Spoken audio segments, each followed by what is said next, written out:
নদীর জন্য একসাথে নদী রক্ষার প্রয়োজন সমন্বিত উদ্যোগ। এই প্রতিপাদ্য নিয়ে নাটোরের নারদ রক্ষায় মানববন্ধন কর্মসূচি পালন ও আলোচনা সভা অনুষ্ঠিত হয়েছে।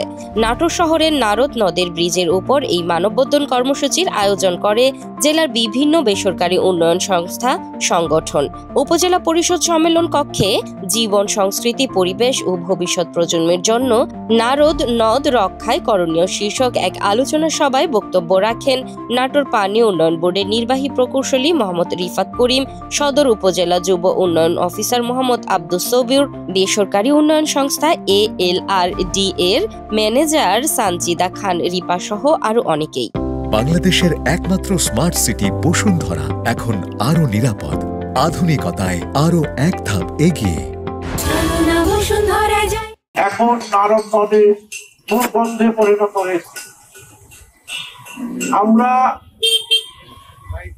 আজকের এই নদী দিবসে মানববন্ধন থেকে আমরা আহ্বান জানাই যে নারদ নদের দখল এবং দূষণ মুক্ত করে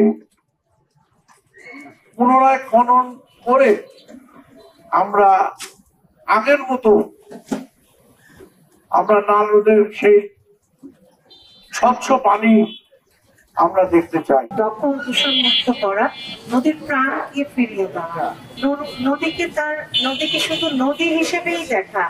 নদীকে আমি যদি আমার সম্পদ বানিয়ে ফেলি তাহলে সেটা আমি ব্যক্তিগত চিন্তা থেকে সেটা করছি, কিন্তু নদী কারো ব্যক্তিগত সম্পদ না। নদী হচ্ছে জনগণের সম্পদ, দেশের সম্পদ। নদী আমাদের ভবিষ্যৎ প্রজন্মের সম্পদ। একটা প্রজন্ম যখন চলে যাবে আরেকটা প্রজন্ম আসবে, সেই প্রজন্মের জন্য কিছু রেখে যাওয়াটাই হচ্ছে আমাদের দায়িত্ব। এই পরিবেশ, এই দেশ যদি বাঁচাতে চাই, আমরা যদি বেঁচে থাকতে চাই, আমাদের নদীকে বাঁচাতে হবে। নদী না থাকলে মানব সভ্যতাও থাকবে না, মানুষ থাকবে না। শুধু মানুষ কেন, পশু পাখি, অন্যান্য জীবজন্তু, নদীর যে অন্যান্য সম্পদ কোনো কিছুই থাকবে না।